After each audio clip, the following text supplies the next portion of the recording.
Hi, guys. It's me, Juanita Perkins, Dr. Juanita Perkins. My children always say, Ma, you got your doctorate. You better use that title. So I'm using it for them. Anyway, I'm here to talk to you today about the Hypothalamic-Pituitary-Adrenal Axis, otherwise known as HPA Axis. Now, why am I here talking to you about this axis? Well, today is a day where a lot of us are experiencing stress, the fight or flight, the chronic feeling of stress. And we know that stress is a killer. Well, in order for us to control our stress, we got to figure out why it happens, where it comes from, so that we know what to do to prevent it or slow it down or relax our nervous system, because all of this is tied into our nervous system. So I wanted to go through this with you very quickly. But let me give you a little backstory for a minute. When I was a student at Iona College, which is now Iona University, let's go Gales, I had to read a book for one of my classes called Why Zebras Don't Get Ulcers. Wonderful book. You should read it. It really speaks to how you should cope with stress, controlling stress, and really why stress happens in the first place. Okay.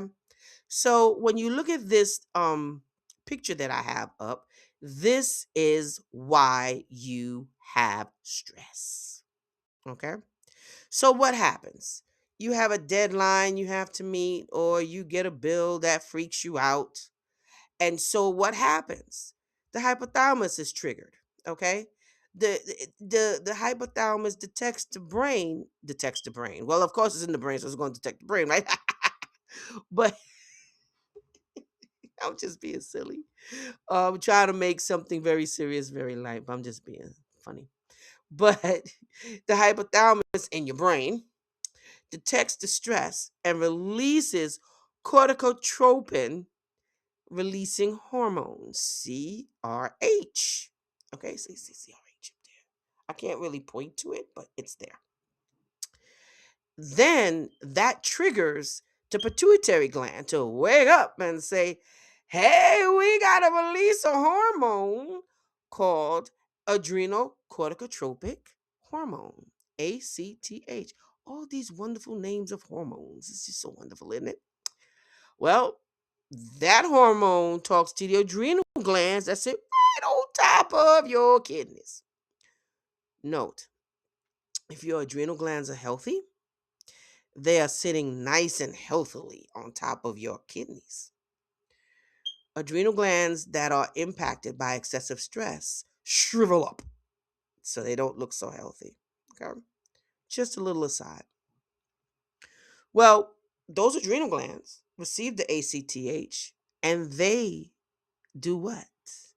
They release cortisol, the stress hormone.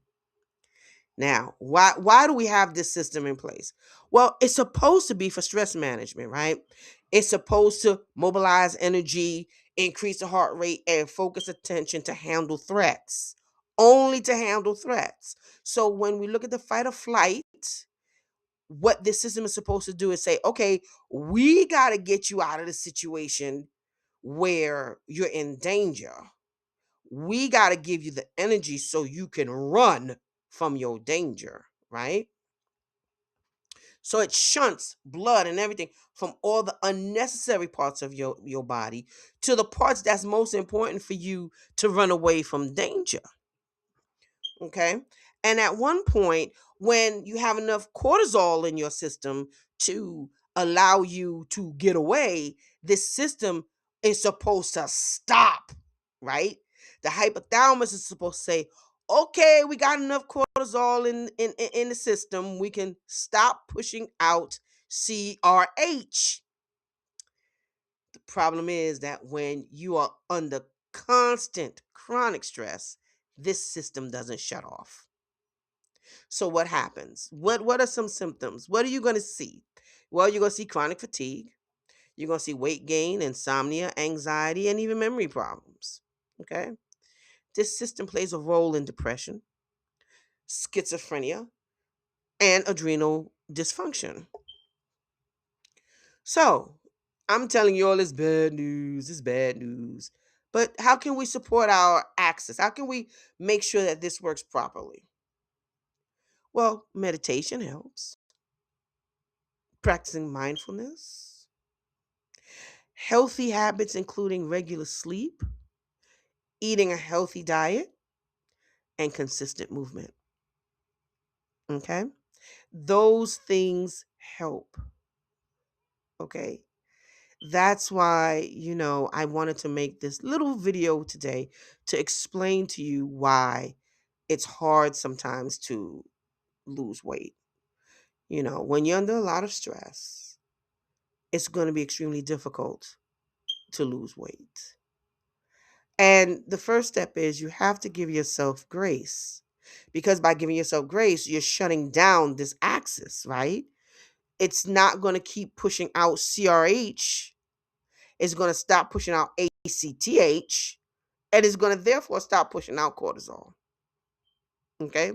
This is a big scientific concept, so I'm going to make it really simple for you guys. Guess what?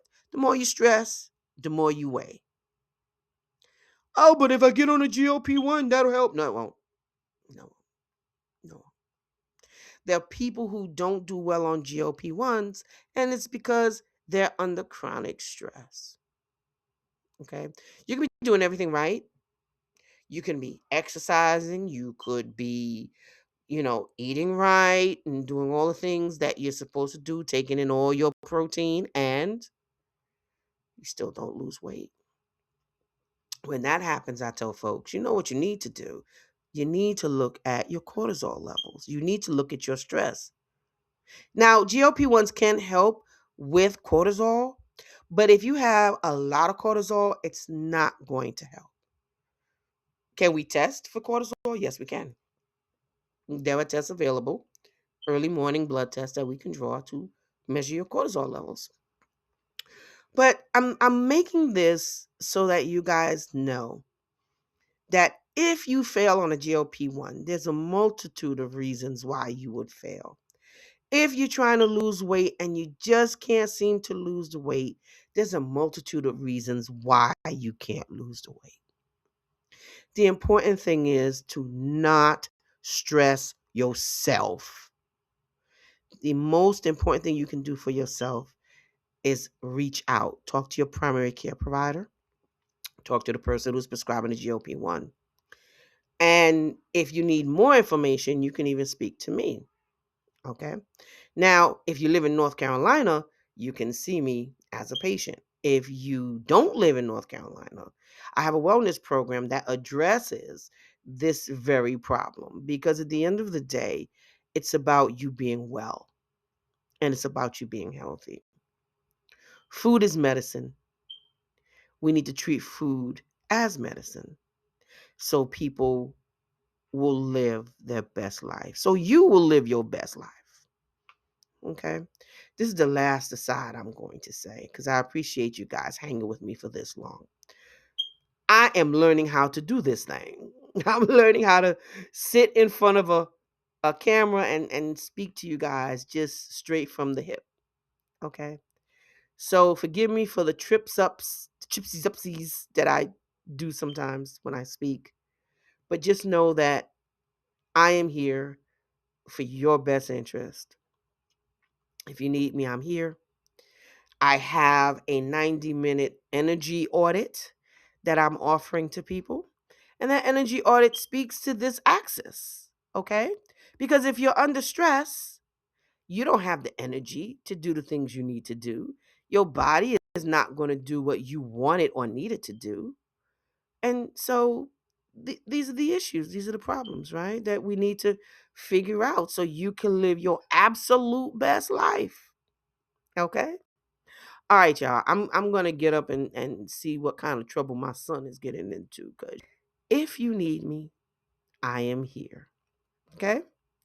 All right, y'all. Y'all take good care. And I will see you at the next one. Take care. Be well. Bye.